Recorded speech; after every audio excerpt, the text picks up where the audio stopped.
का कुछ प्रमुख पत्रिका होंगी।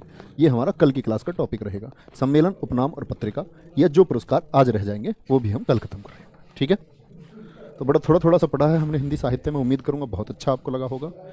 तो बच्चे सबसे पहले आज शुरू करते हैं ज्ञानपीठ पुरस्कार। अगर कोई आपसे पूछे हिंदी साहित्य का सबसे बड़ा पुरस्कार कौन सा है, तो आप कहेंगे ज्ञानपीठ पुरस्कार। हिंदी साहित्य का सबसे बड़ा पुरस्कार, हिंदी साहित्य का सबसे बड़ा पुरस्कार है पूरे हिंदी लिटरेचर में। ठीक है, हिंदी साहित्य का सबसे बड़ा पुरस्कार है। चलो अगली बात इसी में आता है, भारतीय ज्ञानपीठ न्यास द्वारा, किसके द्वारा दिया जाता है? भारतीय ज्ञानपीठ बोलते हैं जिसको हम बोल देते हैं ज्ञानपीठ। भारतीय ज्ञानपीठ न्यास द्वारा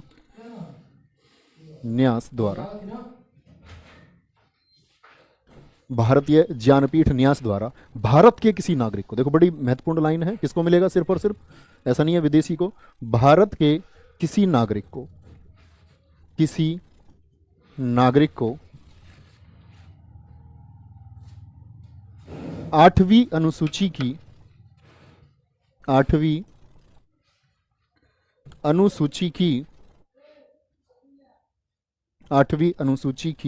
कितनी भाषाएं 8वीं अनुसूची में? 22 भाषाओं में से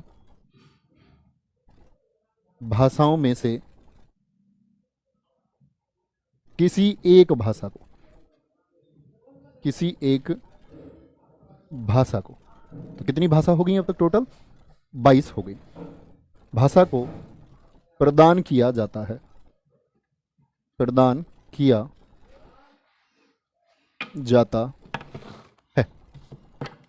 ओके।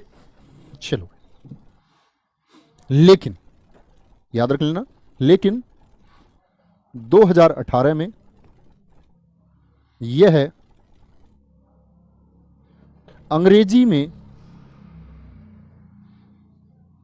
में अमिताभ घोष को भी प्राप्त हुआ है। तो 22 और 1 कितनी हो गई? तो 22 भाषाएं तो 8वीं अनुसूची की दोस्त। ठीक है, लेकिन 2008 में यह अंग्रेजी में अमिताभ घोष, 2018 में अमिताभ घोष को भी प्राप्त हुआ है।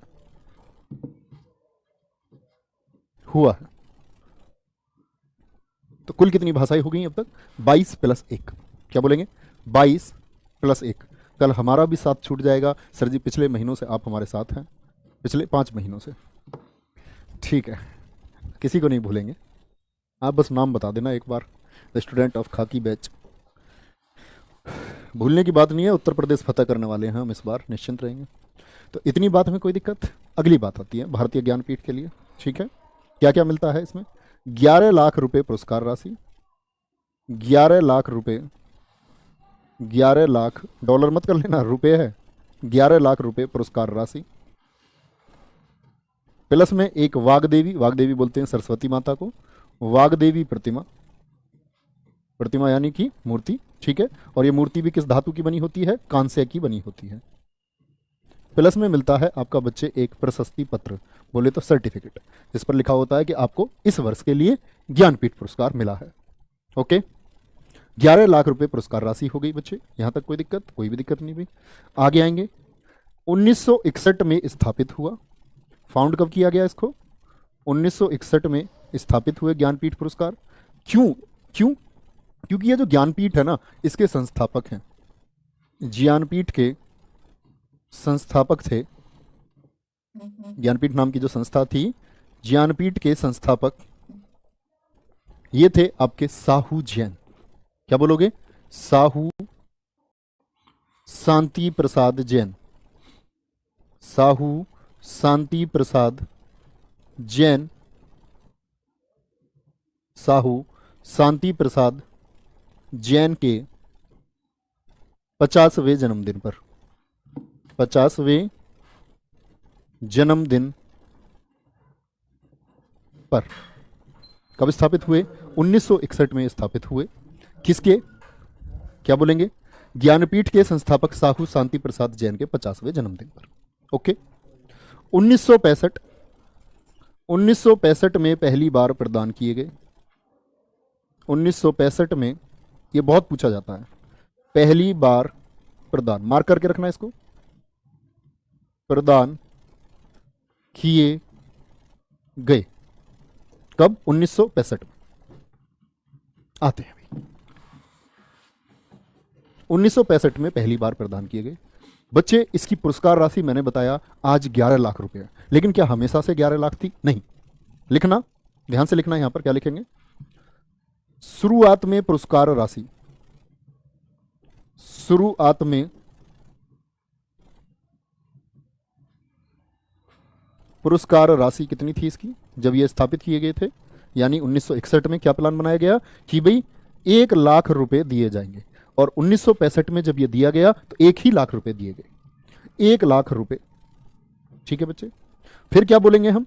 2005 से इसकी पुरस्कार राशि बढ़ा करके कर दी गई 7 लाख रुपए, 7 लाख रुपए कर दी गई। और बच्चे 2012 से इसकी पुरस्कार राशि मेरे दोस्त 11 लाख रुपए कर दी गई। यानी वर्तमान में कितने मिलते हैं? 11 लाख रुपए। और ये 11 लाख रुपए कब से हुए हैं? 11 लाख रुपए कब से हुए हैं बच्चे? तो बोले 1 लाख रुपए जो ये शुरुआत में मिले, 2005 में मिले 7 लाख रुपए। और हिंदी साहित्य के ही मैं आपको बताऊंगा, 2005 में कुंवर नारायण सिंह वो पहले व्यक्ति थे जिन्होंने 7 लाख रुपए की राशि प्रदान की, क्योंकि हिंदी के लिए 2005 में ये मिला था। 2012 से कितना हो गया? ये 11 लाख रुपए हो गया। यहां तक की बात में कोई दिक्कत? हर वर्ष प्रदान किए जाते हैं, कोई दिक्कत ही नहीं है। ठीक है, आगे आएंगे। चलो आगे बात करते हैं बच्चे। अगर मैं बात करूं, पहले लिखेंगे हिंदी के लिए ज्ञानपीठ, बाकी भाषाओं के लिए बाद में, क्योंकि जब प्रश्न बनता है तो जीएस वाले पोर्शन में तो बन जाता है जी शंकर ग्रुप से भी, लेकिन हिंदी वाले में हिंदी से ही प्रश्न बनता है जब आप हिंदी की परीक्षा देंगे। हिंदी के लिए ज्ञानपीठ पुरस्कार किसको मिले? हिंदी के लिए क्या कोई बच्चा बता सकता है हिंदी के लिए अब तक कुल कितने ज्ञानपीठ पुरस्कार मिल चुके हैं? मैंने एक दिन आपको प्रैक्टिस सेट में होमवर्क के लिए भी दिया था, जिन बच्चों ने रिसर्च की होगी वो इस बात को जानते होंगे। तो बच्चे अगर हम बात करते हैं, सबसे पहले हिंदी में मिला 1968 से शुरुआत हुई। किसको मिला? सुमित्रा नंदन पंत को। बोलो भाई, सुमित्रा नंदन पंत को मिला। रचना कौन सी थी इनकी? चिदंबरा। इधर मैं रचना लिखे दे रहा हूं, रचना थी इनकी बच्चे चिदंबरा। तो हिंदी के लिए सबसे पहला ज्ञानपीठ, सबसे पहले हिंदी के लिए पहला हिंदी में, सबसे पहला हिंदी में मिला कब? 1968 में। वर्ष भी पूछ सकता है, व्यक्ति भी पूछ सकता है, उसकी रचना भी पूछ सकता है।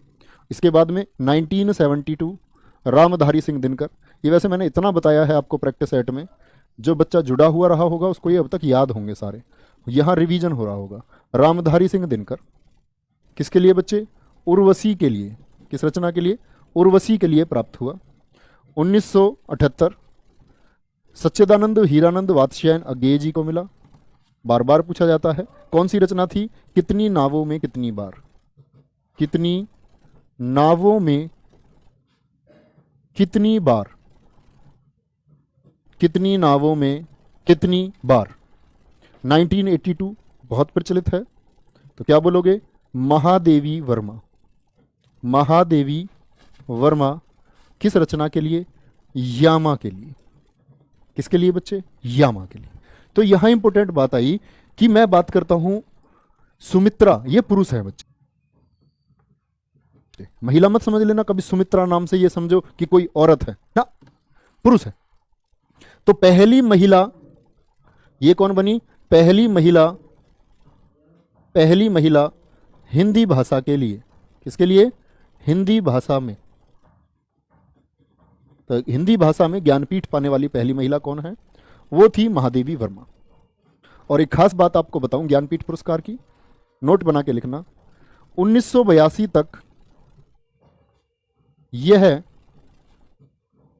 किसी विशेष रचना के लिए मिलता था, यानी जैसे यामा के लिए कितनी नावों में कितनी बार, उर्वशी चंद्रा के लिए यह किसी एकल, एकल बोल सकते हैं या विशेष बोल सकते हैं, विशेष रचना के लिए मिलता था।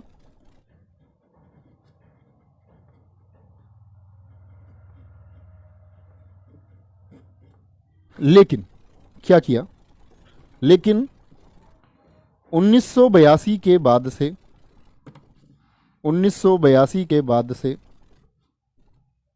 संपूर्ण साहित्य के लिए मिलने लगा, यानी उसका उस साहित्य में क्या काम है उसकी जिंदगी में, तो रचना के लिए मिलना बंद हो गया।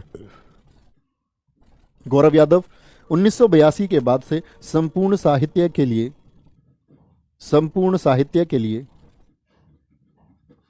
मिलने लगा। किसके लिए मिलने लगा बच्चे? संपूर्ण साहित्य के लिए मिलने लगा। कोई दिक्कत? मिस यू सर जी कल से। अरे कल तो अभी बहुत दूर है, कल तो मेरे बच्चे अभी बहुत दूर है। चलो भाई, इसके बाद में आते हैं फिर से कहां, 1982 के बाद में मिला 1992। तो अब तो रचना के लिए तो मिलना बंद हो गया। तो नरेश मेहता को किसी रचना के लिए नहीं मिला, बल्कि किसके लिए मिला? संपूर्ण साहित्य के लिए मिला। इनका हिंदी साहित्य में जो योगदान है इसके लिए मिला। संपूर्ण साहित्य यानी कि हिंदी में हमको रचनाएं भी बस 4 ही पढ़नी है, चिदंबरा, उर्वशी, फिर कितनी नावों में कितनी बार, और आपका यामा। और यूपी पुलिस के चारों फेवरेट क्वेश्चन होते हैं। ठीक है। 1992 नरेश मेहता, फिर 1999 निर्मल वर्मा किसके लिए बच्चे? संपूर्ण साहित्य के लिए। 2005 से फिर मिला, 2005 में किसको? कुंवर नारायण को मिला। क्या बोलोगे? कुंवर नारायण को प्राप्त हुआ दोस्त। और किसके लिए प्राप्त हुआ? संपूर्ण हिंदी साहित्य के लिए प्राप्त हुआ। 2009 अमरकांत और श्रीलाल शुक्ल। आप बच्चों का किसी का भी आंसर अभी ठीक नहीं आया है कि हिंदी साहित्य के लिए कुल कितने व्यक्तियों को ज्ञानपीठ मिल चुका है। व्यक्तियों के नाम पूछे थे मैंने आपसे।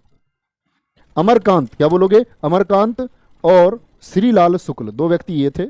अब याद रख लेना 2 व्यक्ति हैं ये, तो संयुक्त रूप से हिंदी में कब मिला?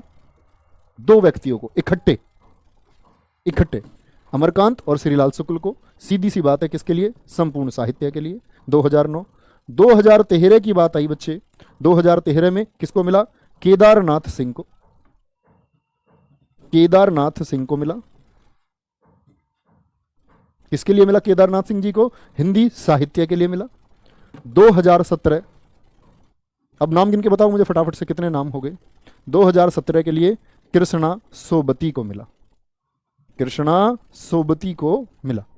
किसके लिए मिला होगा? संपूर्ण हिंदी साहित्य के लिए। तो आप इन नामों को गिनेंगे तो बच्चे पाओगे कुल 11 व्यक्ति हैं। कुल कितने व्यक्ति हैं हिंदी के? और सबसे ज्यादा है कन्नड़ में 7 लोगों को मिला है। कहीं कोने में लिख लेना, कन्नड़ को ज्ञानपीठ मिला है कितनी बार? कन्नड़ को मिला है मेरे दोस्त 7 बार। हिंदी में कितने व्यक्ति पा चुके हैं? 11। कृष्णा सोबती, केदारनाथ सिंह 2009, अमरकांत और श्रीलाल शुक्ल 4, कुंवर नारायण 5, निर्मल वर्मा 6, नरेश मेहता 7, इससे पहले महादेवी वर्मा 8, इससे पहले कौन? आपके अज्ञेयजी 9, इससे पहले रामधारी सिंह दिनकर 10 और सुमित्रानंदन पंत 11। ओके। आपसे पूछे हिंदी भाषा में कितनी महिलाओं को ज्ञानपीठ मिला है, तो 2 महिलाएं हैं। कौन कौन सी? कृष्णा सोबती और आपकी महादेवी वर्मा। कितने लिख लोगे? क्या बोलेंगे? हिंदी में ज्ञानपीठ अब तक सबसे अधिक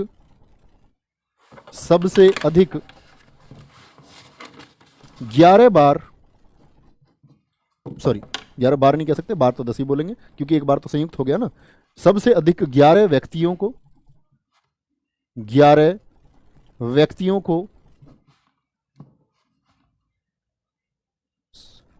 हिंदी लिख चुके हम पहले ही। तो क्या बोलेंगे? हिंदी में ज्ञानपीठ अब तक सबसे अधिक 11 व्यक्तियों को मिला है। तो 11 व्यक्तियों में कौन कौन है? जिनमें 9 पुरुष और 2 महिलाएं हैं। तो मैं आपसे कभी भी पूछूंगा कितनी महिलाएं हैं जिनको ज्ञानपीठ पुरस्कार हिंदी भाषा के लिए मिल चुका है? आप कहेंगे 2।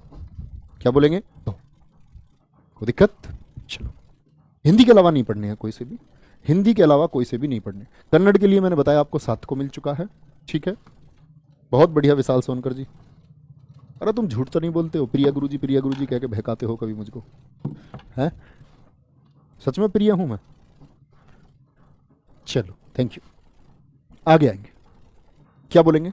अब अन्य बातें क्या है? मैंने बोला 1965 में शुरू हुआ, तो 1965 में किसको मिला था बच्चे? जी शंकर कुरूप को। क्या बोलोगे? जी शंकर कुरूप को मिला था। यहां बात पूछी जाती है जी शंकर कुरूप को किस भाषा के लिए मिला, तो इनकी रचना थी ओष्ठकुल्ला। क्या बोलोगे? ओष्ठकुल्ला, मलयालम भाषा की क्या रचना थी? ओटकसिल। ओटकसिल किस भाषा की थी? मलयालम भाषा में। यानी ये जरूर पूछ सकता है आपसे कि पहला ज्ञानपीठ जो मिला वो किस भाषा के लिए दिया गया था, तो क्या बोलोगे? कौन सी भाषा थी भैया? मलयालम भाषा थी। व्यक्ति कौन थे? जी शंकर कुरूप थे। ठीक है। दूसरा किसको मिला? ये भी जरूर पूछा जा सकता है। क्या बोलोगे? दूसरा मिला तारा शंकर बंदोपाध्याय को। तारा शंकर, जी शंकर और तारा शंकर दो नाम याद रखने हैं। सरनेम बेशक से याद मत रखो, कोई दिक्कत नहीं। सरनेम में क्या रखा है? तारा शंकर। और किस रचना के लिए? गण देवता रचना के लिए। और गण देवता ये रचना किस भाषा में थी बच्चे? बांग्ला भाषा में इनकी रचना थी। किस भाषा में? बांग्ला भाषा में इनकी रचना थी। 1966 का। 1976 बड़ा इंपॉर्टेंट है। ये आशा पूर्णा देवी हैं। आज ही जीएस के प्रैक्टिस सेट में कराया था शाम 3 बजे। आशा पूर्णा देवी। ठीक है। किस रचना के लिए? प्रथम प्रतिश्रुति। प्रथम प्रतिश्रुति। और किस भाषा की रचना थी? बांग्ला भाषा की रचना थी। यहां से फैक्ट क्या निकल के आता है? ये क्यों? मैंने बोला हिंदी में तो सबसे पहले महादेवी वर्मा जी को मिला 1982 में, लेकिन इनको देखो किस वर्ष में मिला है? 1976 में। तो ये हिंदी नहीं, ये सारे ही ज्ञानपीठ के इतिहास में सबसे पहली महिला हैं। तो अगर पूछे आपसे सबसे पहली महिला ज्ञानपीठ पाने वाली, सबसे पहली ज्ञानपीठ प्राप्त करने वाली महिला, हिंदी में नहीं, देखो इनको पहली बार तो हिंदी में नहीं मिला, बांग्ला में मिला है, लेकिन पहली महिला है 1976 में मिल गया। सबसे पहली ज्ञानपीठ प्राप्त करने वाली महिला है। ओके, नहीं यही लिखना है, लिस्ट बनाने की जरूरत नहीं है इसकी। लिस्ट में ज्ञानपीठ की टाइप करवा के लाया हूं आपको। ज्ञानपीठ आप देख के लिखते रहेंगे क्योंकि ज्ञानपीठ बहुत सारे हैं वहां, बस मैं आपको मार्क कराऊंगा इंपोर्टेंट कौन से हैं। इंपोर्टेंट, ठीक है, कोई दिक्कत? बट हिंदी के सेट में काका कालेलकर बताया। किसको बताया? काका कालेलकर। अबे यार ऐसे अपने पास से प्रीति सागर गुड़िया, ऐसा कैसे हो जाएगा? काका कालेलकर दुनिया जानती है यार। काका कालेलकर तो पता नहीं आप किस बात को कह रहे हैं, मैं समझ नहीं पा रहा हूँ, क्योंकि एक तो कमेंट लेट चलते हैं। इसको तो आप पक्का नहीं कह रहे हो कि महिला काका कालेलकर बताया है, कुछ और कह रहे हैं। ठीक है, तो बांग्ला सबसे पहली ज्ञानपीठ प्राप्त करने वाली महिला कौन है? वो है आशा पूर्णा देवी, याद रख लेना। फिर बात आती है बच्चे इसमें 2019 से। क्या बोलोगे? 2019 से बात आती है। तो 2019 के लिए कौन है? 2019 में मिला था अक्की थाम, और एक दिन ये प्रैक्टिस सेट में मैंने वर्ष थोड़े एक एक आगे पीछे कर दिया था। अक्की थाम, ताम लिखो या थाम लिखो एक ही बात है। अक्की थाम नंबूदिरी। क्या बोला? नंबूदिरी। ऐसे ही 2020 का पूछा जाएगा आपसे। 2020 में किसको मिला है? नीलमणि फूकन को। क्या बोलोगे? नीलमणि फूकन को। ठीक है, 2020 में फूफा जी। 2021 में क्या है? दामोदर मौजे। दामोदर मौजे। फूफा जी मौज में। फूफा जी कैसे हैं? मौज में हैं। प्रियांशु राय कह रहे हैं काका कालेलकर। आपने 12 खड़ी के लिए, हाँ वहां तो बताइए बिल्कुल। गुड़िया कुछ और कह रही थी, शायद मैं समझ नहीं पाया। अक्की थाम नंबूदरी की बात आती है बच्चे। इनको कौन सा मिला था? 55वां। कौन सा मिला था? 55वां मिला था। किस भाषा के लिए मिला था? मलयालम भाषा के लिए मिला था। मलयालम भाषा के लिए मिला था। नीलमणि फूकन को कौन सा मिला है? 56वां। ये अभी के हैं। 56वां किस भाषा के लिए मिला है? असमिया भाषा के लिए मिला है। असमिया भाषा के। रिसेंट में जरूरी नहीं है आप कहो कि जी हिंदी का नहीं, ये वो हैं जो हिंदी के अलग महत्वपूर्ण प्रश्न है। 55वां। और रिसेंट सबसे नया कौन सा? 57वां मिला है दामोदर मौजे को। तो पूछा जा सकता है अभी 57वां ज्ञानपीठ किसको? जीएस में तो पक्का पूछा जाएगा आपसे। कोंकणी के लिए मिला है। कोंकणी के लिए मिला है। कोई दिक्कत भैया? नीमणि लिख दिया, नीलमणि कर देते हैं, कोई दिक्कत नहीं। ये लो नीलमणि, नीलमणि फूकन। बोलो फटाफट से, जल्दी से बताइए, कोई दिक्कत? ओटक कुशल, इसी को बोलते हैं जी शंकर कुरूप की आड़ा कुजाई। इसी का नाम है बच्चे, आड़ा कुजाई भी कुछ बच्चों को